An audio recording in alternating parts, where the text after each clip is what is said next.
Confinamiento, cuarentena a la que están sometidas muchas personas del mundo occidental y asiático a causa del coronavirus ha tendido a ser transversal la conversación sobre cómo pasar este periodo de encierro.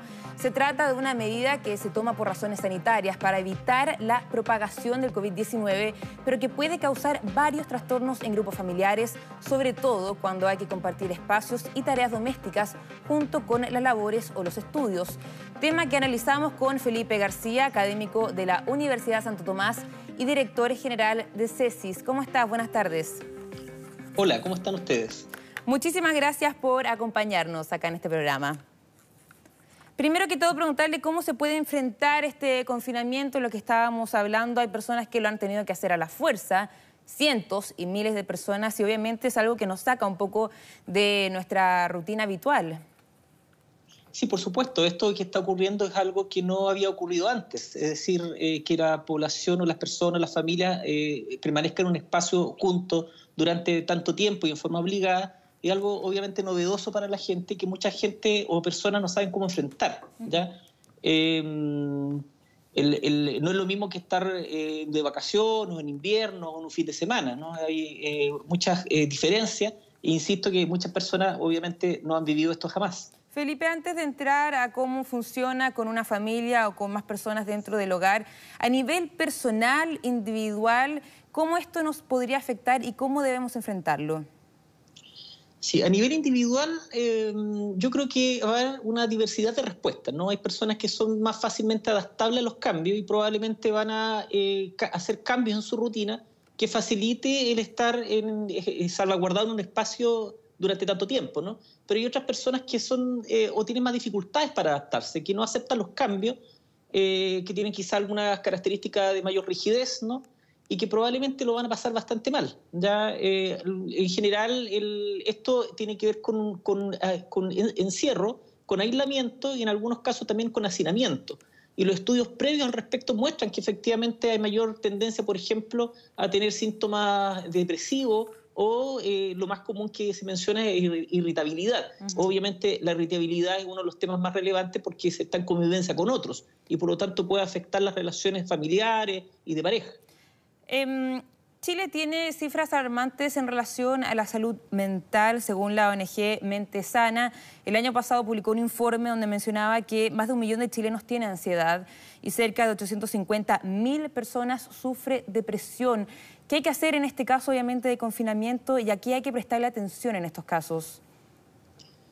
Bueno, hay hartas cosas que se pueden hacer, ¿no? Hay hartas sugerencias que se pueden mencionar.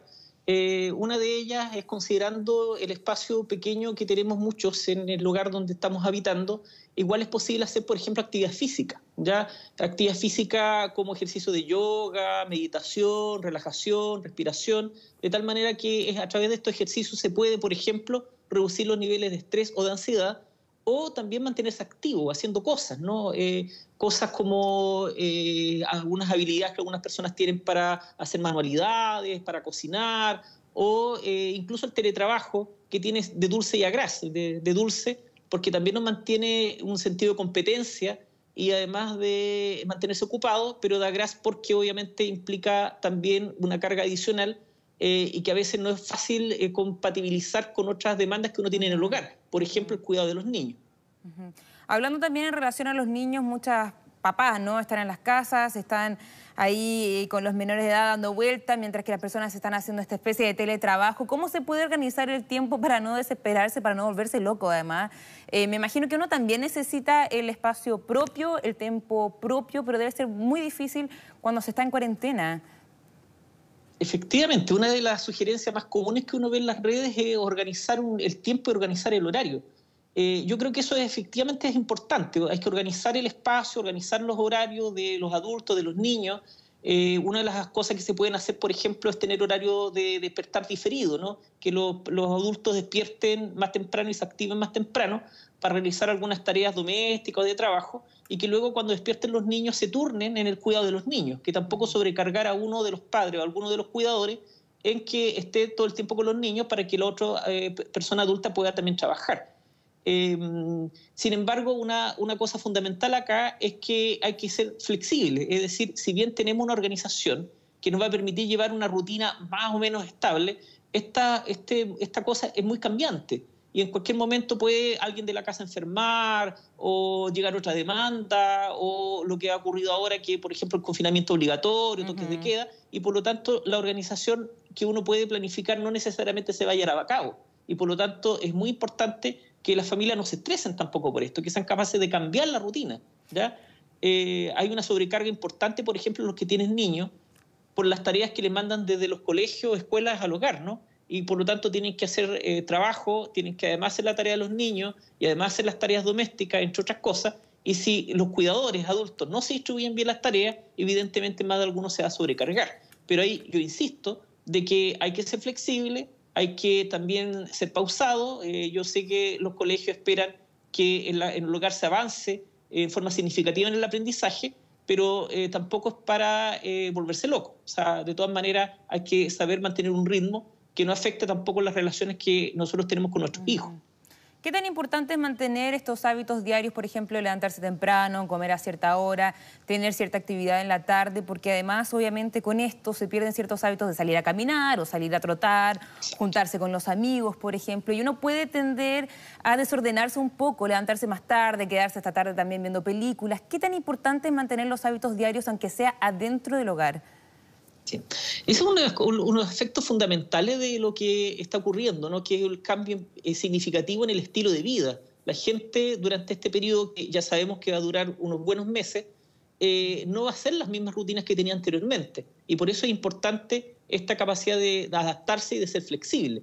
Y lo que tú planteas es sumamente relevante, porque una de las cosas que nos va a permitir no caer en el desánimo, por ejemplo, es mantener justamente una rutina de levantarse temprano, de vestirse, de no quedarse en pijama, de realizar algunas actividades, algunas planificadas y otras no, el mantener contacto con otras personas importantes a través de las redes sociales, entre otras cosas, ¿ya? El mantenerse ocupado probablemente es una de las fórmulas más relevantes para poder pasar este periodo. ¿Cómo crees tú, o crees tú que es vital, por ejemplo, mantener ese contacto con personas, aunque sea a través del celular, a través de Skype, como lo estamos haciendo ahora, por ejemplo? ¿Crees tú que es vital justamente para el ánimo? Las redes sociales de apoyo son sumamente relevantes y los lazos familiares y de amistad son sumamente relevantes para pasar cualquier proceso de estrés, ¿ya?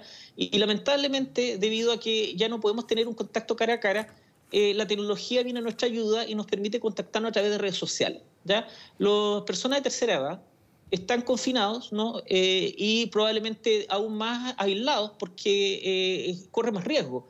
Y por lo tanto a los adultos mayores también hay que enseñarles a usar algunas redes sociales básicas, ¿no? Para poder mantener algún tipo de contacto con su familia, con sus amigos, con sus conocidos. Hay algunas redes sociales bastante simples con el cual uno puede formular una videollamada. ¿Cómo cuáles? Entre ellos WhatsApp, por ejemplo. WhatsApp es muy simple hacerlo. Otras más complejas como Skype. Pero las que son simples, perfectamente las personas de tercera edad pueden aprenderlas para poder mantener ese contacto. Ya una de las sensaciones también muy comunes en la tercera edad, más allá de lo que estamos viendo ahora, es la sensación de soledad. Y obviamente eso se va a incrementar con lo que está ocurriendo y de ahí la relevancia de mantener un contacto cotidiano con las personas que son importantes. Tú mencionabas también algo sumamente importante. Yo creo que las personas más jóvenes, obviamente no les dificulta tanto la tecnología, ¿no? Pero para las personas que son mayores de edad, esto del tema del teletrabajo, de estar en las casas, de tener más contacto, ¿no? Con distintas pantallas, debe ser sumamente difícil. Eso puede ser una buena instancia también para aprender y también para modernizarse, ¿no? ¿Cuáles son las otras instancias donde nosotros podemos aprovechar este tiempo en casa e innovar, ¿no? O aprender incluso con cursos online? No sé si tú me podrías complementar un poco esa información.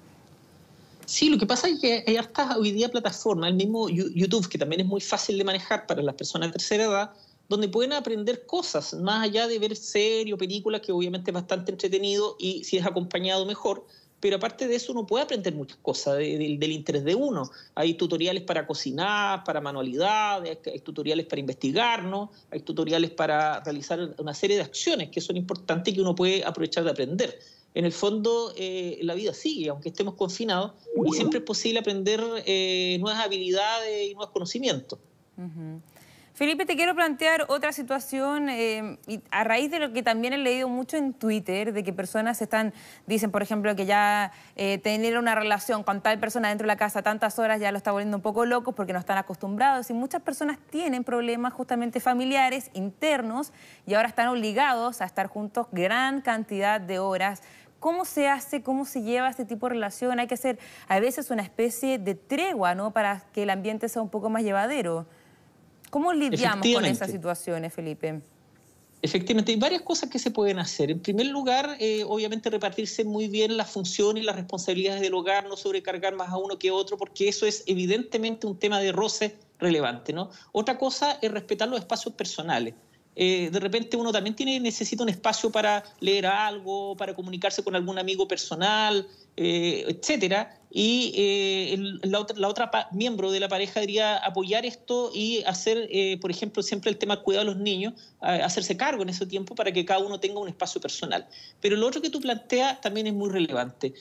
Hay personas al interior de una familia que pueden traer un conflicto previo, que no solamente puede ser la pareja, puede ser la madre con su hijo adolescente o alguien más, y es tremendamente relevante en este periodo hacer alguna tregua o un pacto, ¿no?, un pacto de paz, por llamarlo de alguna manera, para suspender, ya quizás no resolver, pero sí suspender el afrontamiento de estas dificultades hasta pasar el peligro. Hasta los peores enemigos en la historia han sido capaces de unirse para enfrentar un peligro común. Y hoy día estamos enfrentando un peligro común, y yo creo que mucha gente que tiene la altura de mira, que tiene la madurez emocional, es capaz de llegar a este pacto y por lo tanto poder realizar todas las acciones y mantenerse unidos, cohesionados por el bienestar de la familia, el bienestar de los niños y de cada uno de los miembros. Incluso puede ser una buena instancia para la reconciliación familiar. También puede ocurrir, ¿no? Pero no debe sentirse presionada la familia para esa reconciliación. Pero sí, una de las cosas también importantes, ya que tú lo mencionas, es realizar actividades que mejoren la cohesión y el clima familiar, sin duda. Por ejemplo, ver series juntos y comentarlas, cocinar juntos, hacer juegos de mesa, hacer algunos juegos que implican actividad física, como ponerse a bailar, varias cosas que se pueden hacer que incrementen el clima familiar y por lo tanto mejoren el ánimo y las emociones positivas al interior de la familia y de la pareja. Felipe, nosotros estamos hablando muy del presente, ¿no?, de cómo las personas hoy tienen que lidiar en sus casas. Ahora, justamente esta tarde, esta noche más bien, comienza la cuarentena en 7 comunas de la región metropolitana. Pero te quiero preguntar más allá, luego de que pase toda esta cuarentena, que ya no sabemos cuánto va a extenderse estos periodos de aislamiento y todas estas medidas a raíz de la pandemia, ¿qué pasa después? ¿Cómo manejamos el estrés que nos ha provocado toda esta situación para volver a una vida que teníamos antes, que ha sido duramente interrumpida con toda esta crisis sanitaria? Esa es una preocupación importante que tenemos los profesionales de salud mental hoy en día y que nos convoca también a reunirnos entre nosotros, ¿no? Estamos formando muchos grupos porque necesitamos, por un lado, afrontar lo que está ocurriendo hoy día, es decir, todo lo que tú mencionas, por ejemplo, respecto al encierro. Otra cosa importante que está ocurriendo hoy día es la sobrecarga en los equipos de salud, por ejemplo, que también hay que afrontarlo, a ver cómo trabajamos la salud mental de ellos. Pero otra cosa importante es lo que se viene después. Cuando esto ocurre, cuando esto pasa, vamos a tener algunos fenómenos, por ejemplo, muchas personas con síntomas postraumáticos, porque esto efectivamente es un trauma. Si uno piensa qué define un trauma, es un evento que provoca mucho miedo, mucha emoción muy intensa y que además representa un riesgo para la vida. Y lo que estamos viviendo hoy día es eso, ¿ya? Y por lo tanto puede que, si bien la mayor parte de la gente es resiliente y por lo tanto es capaz de seguir luchando a pesar de lo que le ocurre, hay un porcentaje también que sufre síntomas postraumáticos y que tenemos que abordar. Y el segundo aspecto, que también yo creo que va a ser mayoritario, es el duelo, porque claro, hoy día en Chile tenemos pocas muertes, pero si proyectamos lo que ha ocurrido en Italia y España, puede que Terrible. en Chile, en donde en general hemos sido bastante tardíos en responder, a pesar de lo que dicen algunas personas, hemos sido muy tardíos en responder, es probable que tengamos niveles similares si no hacemos cosas hoy día. ¿Responder con medidas sanitarias, Felipe? ¿Cómo dices tú? ¿Responder con medidas sanitarias? ¿A eso te refieres tú? Responder con medidas sanitarias, responder también con algunas acciones que a lo mejor no son muy populares para el gobierno, como lo que muchos alcaldes piden, ¿no?, que es la cuarentena total, entre otras cosas, ¿ya? Hoy día había las noticias de que hay empresas que obligan a sus trabajadores a seguir yendo debido a que no está prohibido, ¿ya? y eso representa un riesgo importantísimo, y yo creo que aquí los que tienen que tomar decisiones tienen que hacerlo ya. Sí. Siento, mi impresión es que tenemos en este caso un gobierno reactivo, o sea, que reacciona a cómo se va agravando la situación en el país, y no proactivo, o sea, que no se anticipa a. Y si seguimos así, yo creo que lo que viene en términos de trauma y de duelo va a ser importante. Bueno, sí. En todo caso, de todas maneras, tenemos que estar preparados para eso. Sí, es que justamente lo importante, no hay que dejar el lado emocional en todo esto, aparte que no solamente la crisis sanitaria, sino que desde antes con el estallido social, realmente la sociedad chilena ha vivido meses bastante difíciles, así que hay que estar muy atentos a eso. Te quiero agradecer por tu tiempo y por acompañarnos. Muchísimas gracias. Muchas gracias a ti.